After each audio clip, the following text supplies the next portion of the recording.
students.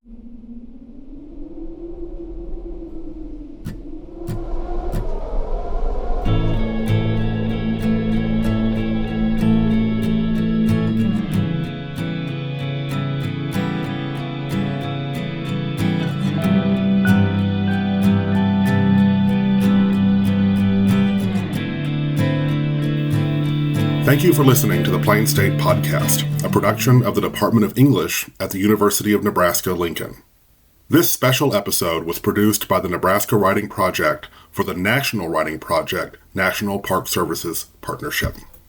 Welcome to Blending Place-Based Education and C3WP in Rural Nebraska, a focus on civil discourse. This podcast is produced by the Nebraska Writing Project as part of the series on place-based education for the National Writing Project National Park Service Partnership. I'm Dr. Robert Brooke. I'm director of the Nebraska Writing Project, and I'm very interested in talking today. Hi, I'm Melissa Legate. I am a secondary English teacher in Pierce, Nebraska, and I'm also a co-director of the Nebraska Writing Project. Okay, we are here today to talk about a project that Melissa did up in her school in Pierce, Nebraska, that actually became her master's thesis. So what we wanted to do in the talk today is talk about what that project is, how it connects with place-based education and the development of the C3WP program and argument writing. And then we'll have a couple sound bites to share from our students, and we'll talk about some of the wider implications of that work. So, but I'm not sure everybody who's listening to us across the nation might know where Pierce, Nebraska is and what Pierce, Nebraska is like. So, Melissa, do you want to talk a little bit about, give us some sense of what your community is? Absolutely. So Pierce is a small rural community. We're in northeast Nebraska. Our population is about 1,700. Historically, it was a German settlement.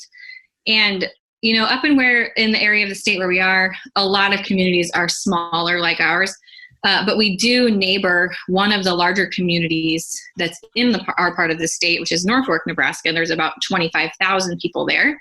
And so that city actually employs a number of people in Pierce. So a lot of our citizens are commuters that go work in Norfolk, but there's also a lot of locally owned businesses in town that employ a great number of people. But overall, I would say our community is mostly agricultural. A lot of people farm or have livestock, or they're involved in some other sector of agriculture. Our school is a 7 through 12 building, and we are the only public school in our district. But in grades 7 through 12, we have about 300 students. So that comes out to about 50 or 60 students per grade. And in Nebraska, that would make us a Class C1 school, if that means anything to people out there. But our community, as I said, is largely German settlement. So it's very homogenous in terms of ethnicity and culture and religion as well. But it's just a really nice, wholesome community. I moved here after college graduation to start my teaching career, and I have loved living here. So. Cool. And now in your school building, how many English teachers are there? I am one of 4 from grades 7 through 12. So, okay, one of 4. And I think you also do the speech and drama. Do you have other commitments as well? Yeah. Oh, yes. For the first 7 years this is my 8th year teaching. For the first 7 years, I was the yearbook and journalism advisor. So we did the newspaper and the annual. And then for the last 7 years, I have been the speech coach as well. Okay, very cool. Well, one of the things we wanted to talk about today is how your project, which focused on civic discourse for your students, taps into place-based education and taps into the National Writing Project's community, college, and career writing program that you were involved in also. We think that you are showcasing a blend between those programs that might appeal to listeners across the state. So I wanted to ask, what you saw as the appeal for your students of what you're doing with the connections that you found from C3WP. Sure. I took the C3WP training when I was working on my master's thesis as one of the Nebraska Writing Project's summer courses for teachers. And at that time, I was just so excited as I thought about how I would implement it in our classroom, because one of the key principles of C3WP is considering multiple perspectives and, making sure that one has all of the facts and different viewpoints before arriving at a claim. And I feel like for students in general, but maybe particularly students in my school, that they often kind of do it backwards, where they come up with the argument or the perspective that they want to argue for on a topic that they've been assigned. And then they only look for sources that support them, and kind of ignore everything else. And so in a community like Pierce, where students really are mainly exposed to viewpoints that are like theirs, they were never forced to confront or interact with perspectives that might be different. And so I just thought it was so wonderful to have a program that really engages students with all these different perspectives before they form their viewpoints and before they form their claims. Okay, and remind me, but the C3WP program, as we use it here in Nebraska, often works by the development of what we think of as a text set or an interactive set of texts that, can you talk a little bit about how you were thinking about that process? Absolutely, yeah. With C3WP, students will engage with multiple texts around a certain issue. And those texts are not just like polar opposites of a spectrum regarding this issue. There's, just like with most complicated things, there's a lot of facets to some of these argumentative concepts. And so the principles behind a C3WP text set are that they look at lots of different nuanced perspectives surrounding an issue rather than like two sides of, an argument. And so when crafting a text set for these students, that was one thing that was really emphasized by C3WP, is making sure that this isn't just a pro-con argument. It's more than just two sides. There's a lot of different aspects to consider because most things are more complex than that. Okay, cool. This is so interesting because I think what we found here in Nebraska is that the text set idea really plugs into what we think about as place-based education.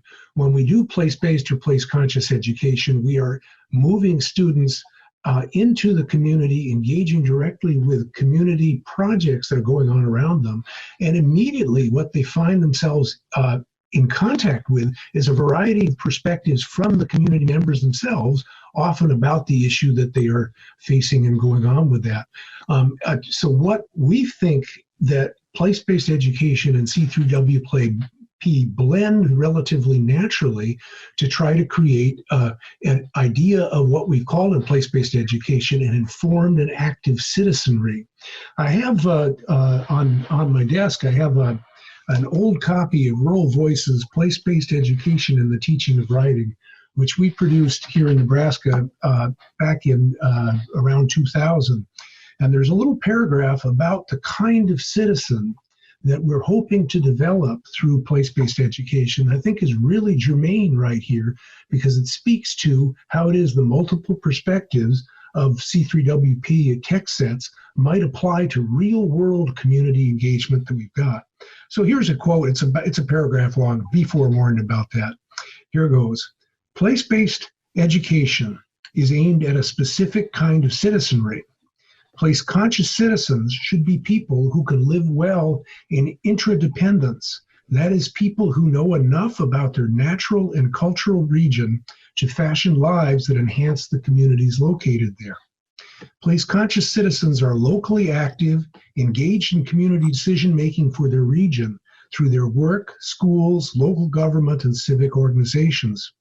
Place-conscious education thus provides an alternative to the focus of mainstream education on the creation of migratory, displaced citizens equipped with marketable abstract skills and knowledge, but lacking any sense of living well in local community. So I think that one of the things we were after, that's the end of the quote, by the way, but I think one of the things we were after here was tackling how it is a focus on civic discourse when approaching a text set that's developed with multiple perspectives is also a training ground for the kind of active citizenry that we wanted to discuss. I think that was partly where you started with the first text set that you created for your students. Yeah. The whole idea of my project was to prepare students for that civic participation using the principles of C3WP to prepare them for that civil discourse. And so I wanted to start out for them with an argument that would be highly relevant to their actual civic participation. And so I chose the issue of rural decline to build that first text set around. We had just finished with a unit of Nebraska poetry, so I felt like it was a nice way to kind of tie in some argument skills there after they had spent several weeks celebrating where we are from using that poetry. And so we ended up reading a text set that had a lot of perspectives on the decline and the shifting demographics of some of our rural communities, specifically in Nebraska. Most of the text that we read came from Nebraska newspapers like the Omaha World Herald and the Lincoln Journal-Star. And so some of the different perspectives, one of them focused on reasons why a lot of this is happening, why people after they graduate from high school are not returning to their communities, obviously citing things like the lack of a broad range of career opportunities, a little bit of, kind of a lower salary, things like that. And then also some texts focus on what should be done, I guess, to combat this, discussing what other states have done to incentivize young people to return to their small communities after they, go to college and receive their education. Some were more editorial. They talked from the perspective of people who did end up returning to their small communities and talked about why they did that. So they got all these different varieties of perspectives. And then after engaging with their arguments or with these arguments, students were kind of challenged to write their own claims about rural decline. Some of them focused on what should be done to combat it. Some focused on why they maybe don't want to return and why that's an okay perspective. So a lot of different things came out of it. But it was so interesting because obviously this is an issue that directly affects them and one that they're going to have to think seriously about in the next 5 to 10 years of their lives. So what I actually have here next is some excerpts of my conversation with a few of my former students. They were in my class during the time that I was working on my thesis. And so right now they're juniors, but they were ninth graders at the time. Their names are Abigail, Tanner, and Sean. And so their work is excerpted in my thesis actually, but they just kind of talk about here the experience of writing about an issue that so directly affects them. And then also just the experience of learning these writing or these argument skills in general and how they've been useful to them both inside and outside of school. You wrote an argument using those different perspectives about rural decline and, whether these small towns, some of you focused your claims on whether these small towns were worth saving in some ways. Some of you focused your claims around what we should do to try to save small towns, because a couple of the articles, offer different types of solutions. So you ended up having to take a perspective and then use evidence to write about it. But that probably wasn't the first time that you've done that in school, and it certainly wasn't the last. But it might have been one of the only times that you wrote about an issue that does so directly affect you. So I guess, could you describe the experience of writing about something that relates to your life so much, even in ways that contrast maybe with, other types of writing that you do, like when you write about a novel that you're reading, or a big issue in government that maybe doesn't feel like it's in your backyard the same way that this one does? Yeah, so I feel like in those ones, it's a lot of, here, write this and try and do your best to get the grade. But while writing these ones that are a lot closer to home, it provokes a lot more thought and a lot more feeling into your writing. And I feel like that really shows when it actually comes out in the final piece compared to a little bland thing about some problem that really doesn't affect us. But something like this really pushes your train of thought into what would you actually do and what do you want other people to do? Yeah, it kind of relates to what Tanner said, but I feel like the student mentality in general is usually to get the project done at the best of your ability and not really put the extra time in to make it amazing. But with a topic like this that affects you in your everyday life, you were willing to go forth and put in extra research that you didn't have to because you were just intrigued to learn more and more about the issue and how we can fix it ourselves in our daily lives.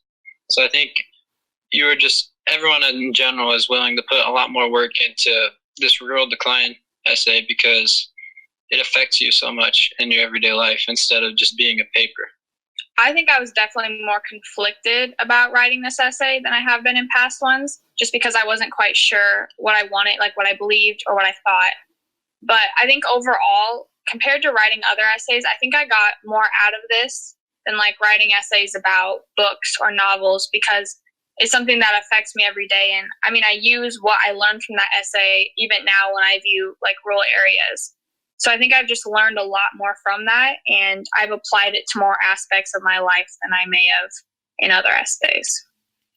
I think it's interesting that you said it was harder for you to take a side, because, you know, I would agree when an issue feels so personal like this, you do really think about which perspective you want to take. Whereas in an essay that might be about something that maybe you don't feel as directly attached to, you just kind of like maybe pick a perspective and support it, you know, and it maybe doesn't feel quite as personal.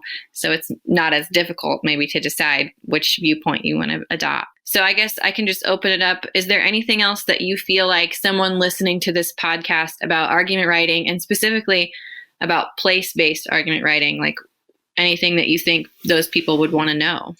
I would say before you like make an opinion, put your feelings aside. No matter, even if you're biased right now, try your best to put them aside.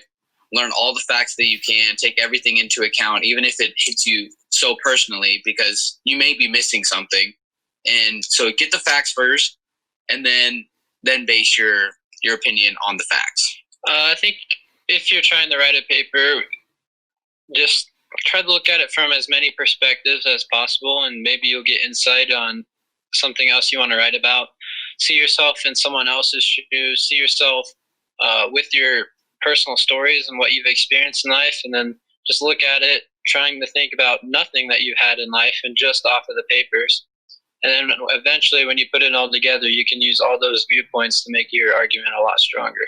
Along the lines of what Sean and Tanner said, just understanding others' viewpoints and understanding that while you may have an opinion, that doesn't mean other people don't have an opinion, and their opinions can't be right too. Instead of just saying that they're wrong because they're not yours, they can still be right. They just may have a different perspective, and everyone has different things that make their viewpoints different to them. They may have different beliefs, or they may have looked at different like research than you have. So just listening to their perspectives, I think you can learn a lot about yourself and your argument. So just trying to be more understanding overall. So having that conversation 3 years after they took my class was just so exciting, because I loved hearing what they were able to take away and still be using. But I also loved that they were echoing the principles of place-conscious education without even knowing it. You know, they talked so much about how writing this argument that was personally connected to them was just so much more meaningful, even though it was more challenging. That they felt they got a lot more out of that, and they felt more attached to what they were writing. It felt more authentic. I loved hearing that. And then, of course, the big takeaway of argument writing that they had about considering all the perspectives and all the facts before arriving at a claim. And I feel like that's something that I hope is useful to them in school, but also beyond. You know, that's the kind of citizenry that we want, is one that's informed and considering everybody's viewpoints before they take their position. Thanks, Melissa. I wanted to say, too, about this text set that you did at the secondary level with your students. A version of that same text set is something that I've developed for use with college juniors. And I found that I've been using that text set for 2-3 semesters in a course called Writing the Uses of Literacy at the junior level. And I found that the students often explode that same way. The text that I've been using has Paul Gruchow's wonderful article, What We Teach Rural Children, a segment out of the Rural Brain Drain from Karin Keflas's Hollowing Out the Middle, and a piece about personal migration coming back to the Midwest by Scott Sanders. It's called The Common Life. And then Deborah Marquette's wonderful essay, Things Best Seen in the Rearview Mirror, which is about going back to North Dakota for her father's funeral and seeing all the ways that her community is invested in the place. And she's migrated off for some time. What I found with college juniors here at Nebraska, they're coming from all over the state, places like Pierce, but also other communities in the place. And they are often use that text set to identify the complexity of the issues surrounding rural decline in the communities that they've emerged. One really quick story I might tell is about a young woman from Bennett, Nebraska, which is a small rural community, just a bedroom community for Lincoln. She's going into healthcare for her profession, but one of the things that stood out for her reading these things was thinking about how it was that doctors and nurses and nurse practitioners as a group tend to migrate away from rural Nebraska into other areas of the state. And there's a chronic need for work being done in the health services out there. And she jumped from that to do her final project on how it was that healthcare providers might be enticed to go out to join rural Nebraska. And some folks, she's going to be a dentist when she gets done. And so she was focusing on how to return to rural Bennett to become a dentist. I thought it was kind of interesting. So I think my point here is that I think the kind of text set that you're doing that taps the geographical realities of the place where we live anyway, and I think places across the country, is a very powerful pedagogical mechanism for getting folk jump-started into thinking in really exciting ways that they're doing here.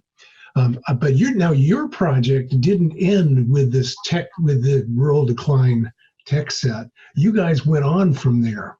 Is that right?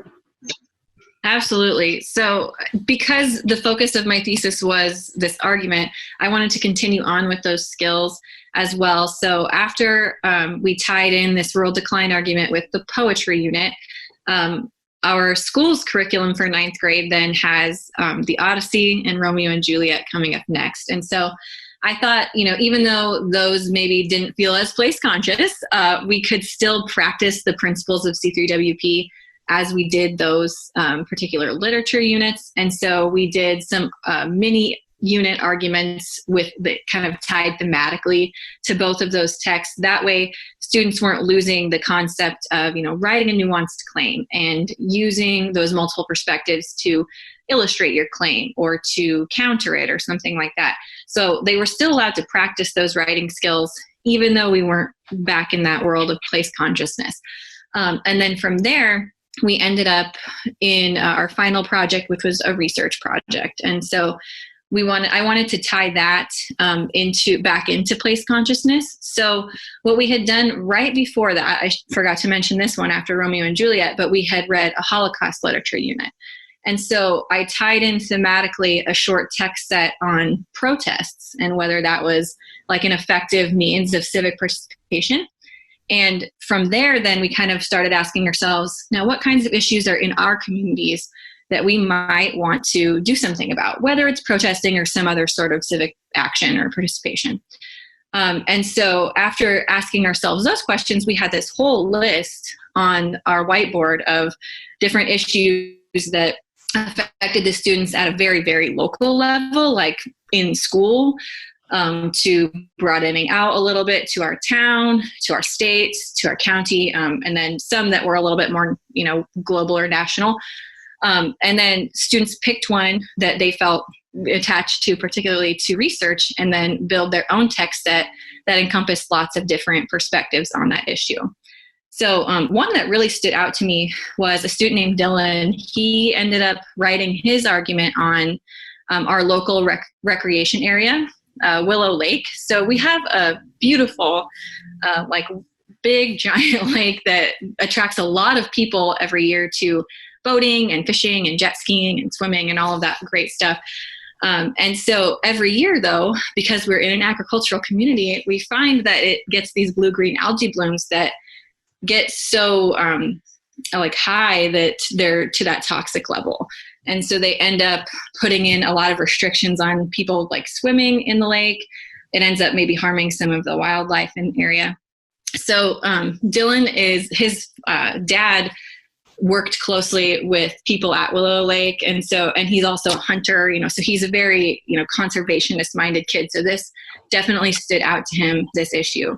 So he did a lot of research. He just looked up some general information on blue-green algae and how it gets started. Because at the time he didn't know that it was because of fertilizer and like field runoff and stuff like that. And so when he discovered that, that really helped inform his perspective.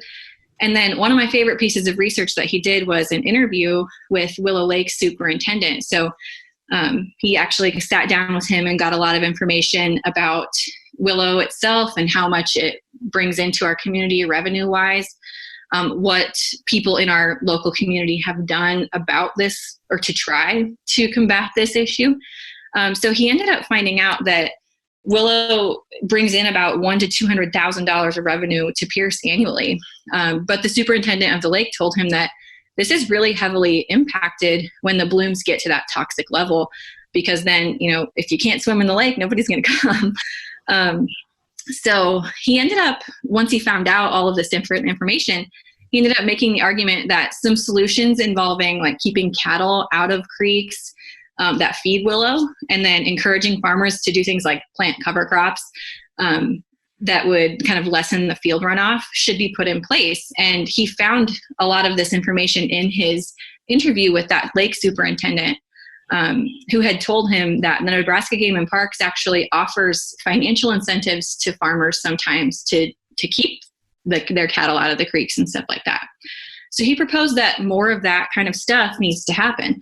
At the local level, we do a lot of testing of the algae levels and things like that, but he wanted to do more about like what should be done to prevent it in the first place.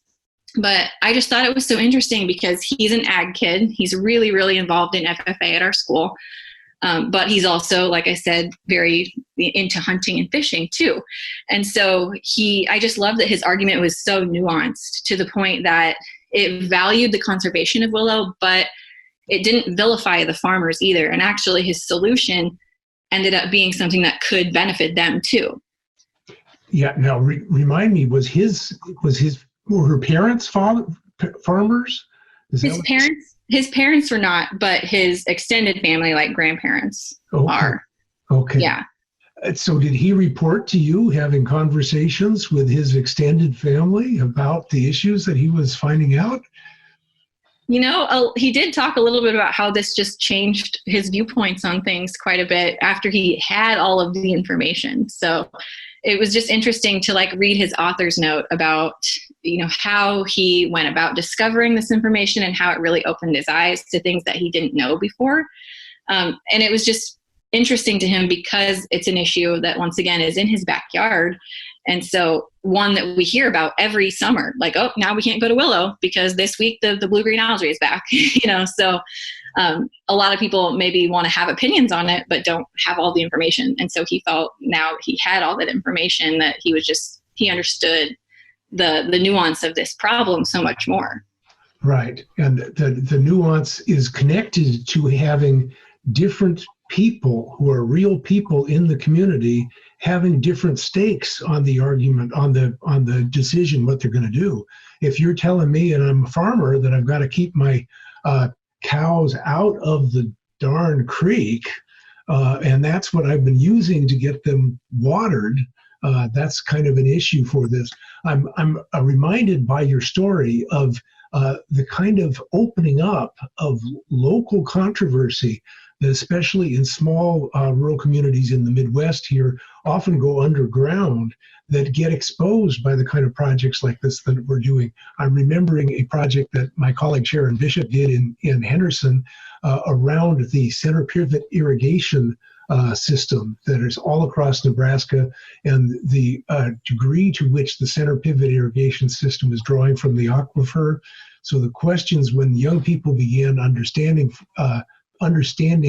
water, began looking at water in the city, how difficult it was to get the different perspectives in order, the effect of water reduction on wildlife, the effect of water production on the crops that their families depended on, the science of whether those things, the aquifer was reducing or not.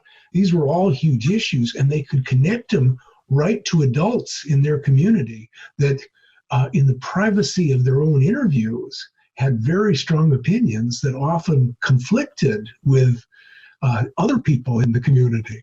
The young person was left trying to make sense of this. And I think it also makes sense of one of the big pushes across the C3WP platform is what happens when we live in a culture where diametrically opposed arguments exist, and we need to talk across them and some others. So I wanted to ask you too, if when they turned in their final arguments, were you the only person who saw them, or did they actually share them with some of the people that they interviewed with?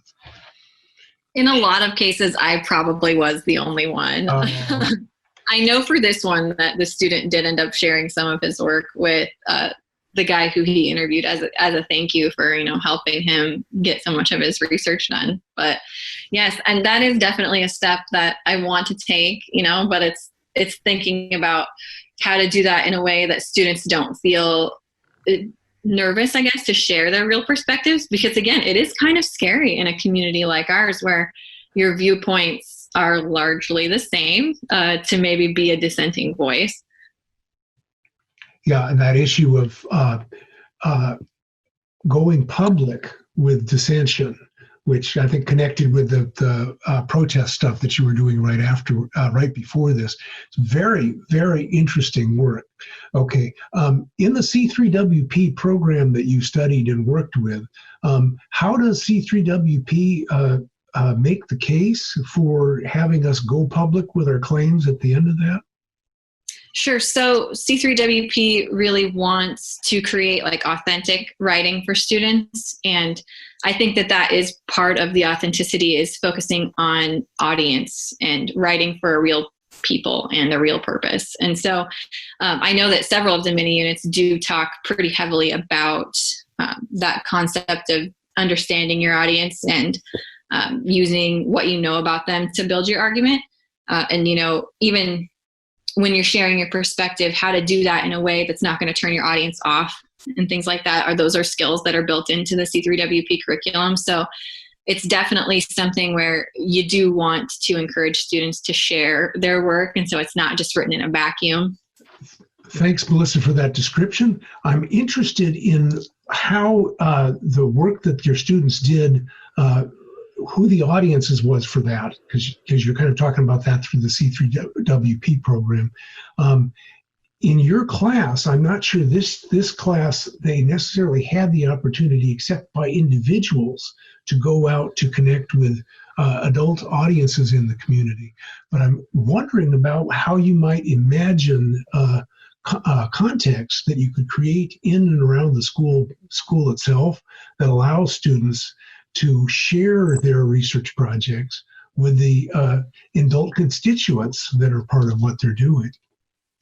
Definitely. As a teacher, it's just one of those, it's something that comes naturally to you that you're always thinking about how you could improve what you just did, and as proud as I am of the work that the students did and what they gained from these projects, I've always known that this is the weak point for me as a teacher. I need to give them that authentic audience and have them practice that audience awareness and just how important that is. And so I think in future projects with them that are similar to this, what I would like to implement is this element where they have to imagine who their authentic audience would be, and then use the awareness of their demographics as they write.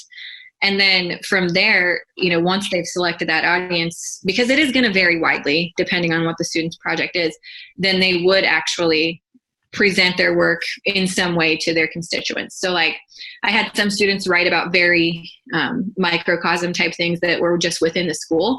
And so I'm thinking about their audience probably being our administration or our school board, depending on what type of issue they wrote about. And the presentation of that might look different depending on their audience too. Their administration is a lot very busy. So it might be one of those things that they have to think about how they would condense their argument into a short presentation that would engage the principal, but also give him all the information that he needs. Same way if they presented to like the school board. If the issue was a little bit more broad and affected local things, I would like to see them think about how they could maybe craft their research paper as maybe an editorial that goes into the local paper, or something that maybe appears on our school website, because that's something that reaches a lot of parents and stakeholders in the community as well. So that's definitely something that moving forward, I want to tweak with the project and add into it, because I think that really adds some richness to it when you're thinking about who you're writing to and how that affects not just what you say, but how you say it. Yeah, those are cool things. As you're talking, I'm thinking about folk within the Nebraska Writing Project Network who are also doing place-based programs like yours, but maybe not with the C3WP material input in it yet. Just a quick 2 examples of moving to a public audience that I think fits with some of these. I remember some years ago, my colleague Sharon Bishop in Henderson School, the year that Henderson was consolidating. Small rural schools have a hard time keeping alive. They often have to consolidate with the school next door. So Henderson Bradshaw was going to become a new school district, and the kids were worried about that. So the research project that the senior class took on at that year was to explore what happened historically in the city of Henderson the last time there was a school consolidation, which had been about 50 years ago, when all the church schools became Henderson Public Schools. So they had about 6 different rural church schools out there. So her kids went out and interviewed all the adult elders that were still around from that period of time and gathered that information, found out some horror stories about the families that weren't talking to each other after 50 years, and some other really nice stories about the way things worked out. And they brought that all, and she had the students at the very end do a presentation, PowerPoint, suits and ties, to the school board about what they found out and what the recommendations of the senior class of this year was for the coming thing. And that was a really authentic audience. And the neat thing about it was that Sharon and her students got a range of adult responses back to them that thanked them for their hard work and presentations on that. That seemed connecting with thinking. I remembered Kathy English for a bunch of years when she was teaching in Aurora, which is another small town. It's a little bit bigger than Pierce, but it's about mid-central Nebraska. Also an agricultural city, changing its demographics as it's getting absorbed by the Grand Island Metro network right now. And she had her students do a several generations back interview about the livelihoods of the main breadwinner in the family, and then ended up choosing one of those people to do a video presentation about that person's life. And of course, collectively, the class was able to study what the changing demographics of employment was as this part of our country moved from what had largely been agricultural only to now a lot of suburban bedroom community people going off to work in the other communities and coming back home.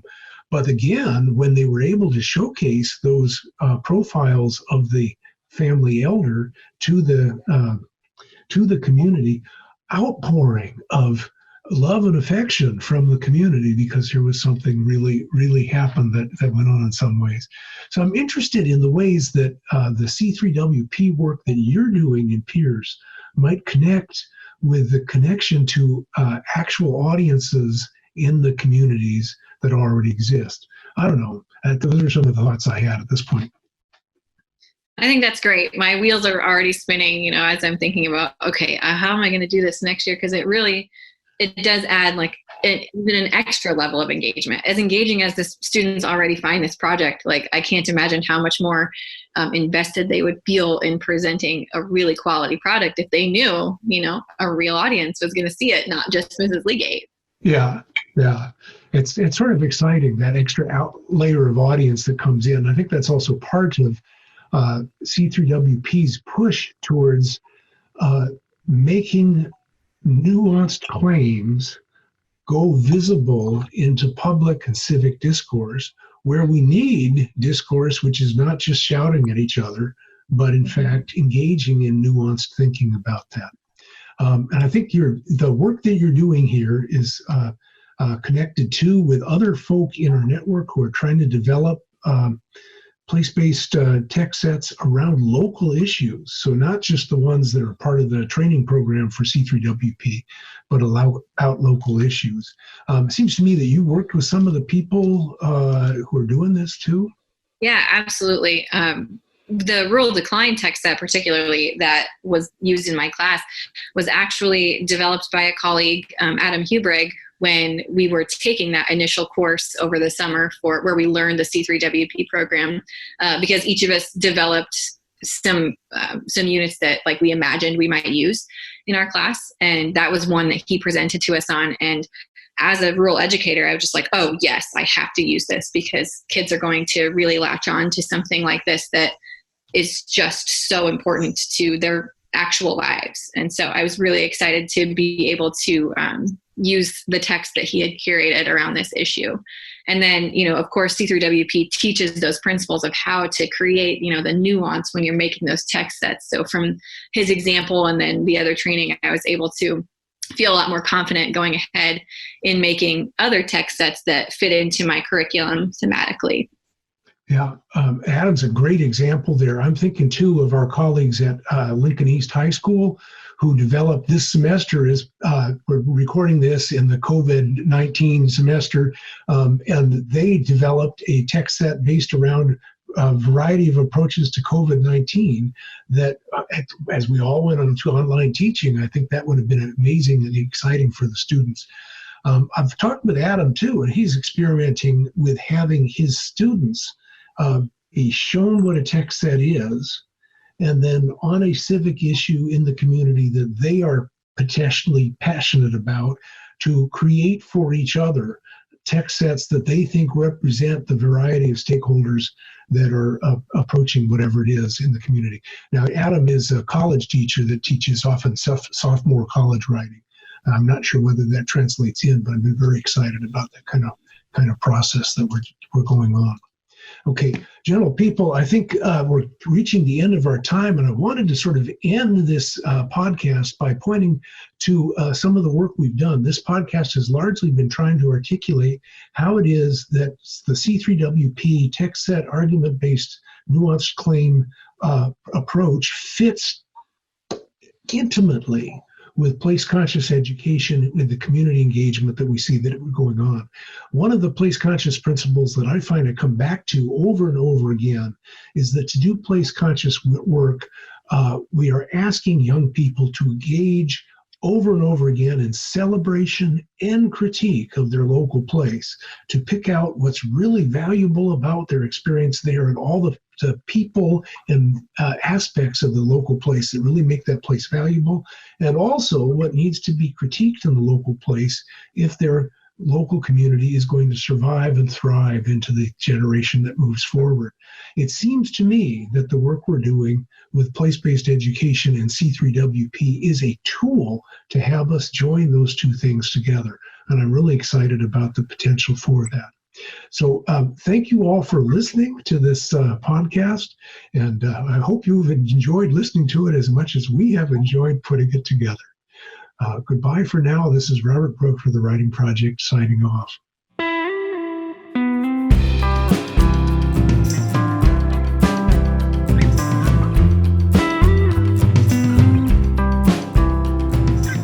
Plain State is produced by Robert Lipscomb. Post-production by Stephen Ramsey. Music by Shadows on a River. On behalf of the Department of English at the University of Nebraska-Lincoln, thank you for listening to the Plain State Podcast. Tagline forthcoming.